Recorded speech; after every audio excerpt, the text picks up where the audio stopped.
Let's say there's a special event and we want a promo to cover part of our menu. In this example, we'll take our 4-screen menu and cover the second screen with our special events promo. To start, we need to create a new template.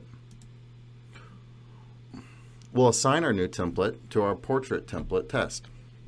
So for this example, we're using Portrait 1920 Test, but you give it whatever template your event is. Next, we want to assign our display to display number 2 because it will be on the second screen. After that, we give it a z-index of 1. The z-index determines the layers of our content. So since the z-index is 1, that means it will be on top of our original menu's content. Finally, we want to give it a horizontal offset. This particular one has a horizontal offset of 1080.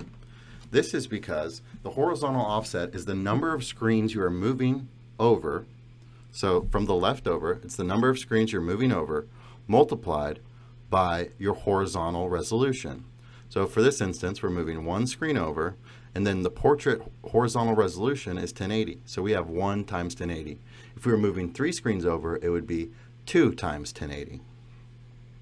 After we do that, we can save our new template, and then we can go back into our grid in edit mode, expand our new template, and assign it some content. For this example, we're going to use our test event content.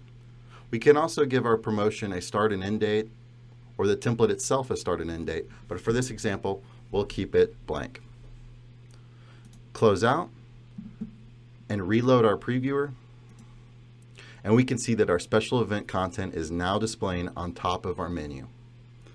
If you have any questions about special events or scheduling content, do not hesitate to contact our support team at support@dealmedia.com or give us a call at 770-619-1225, extension number 2.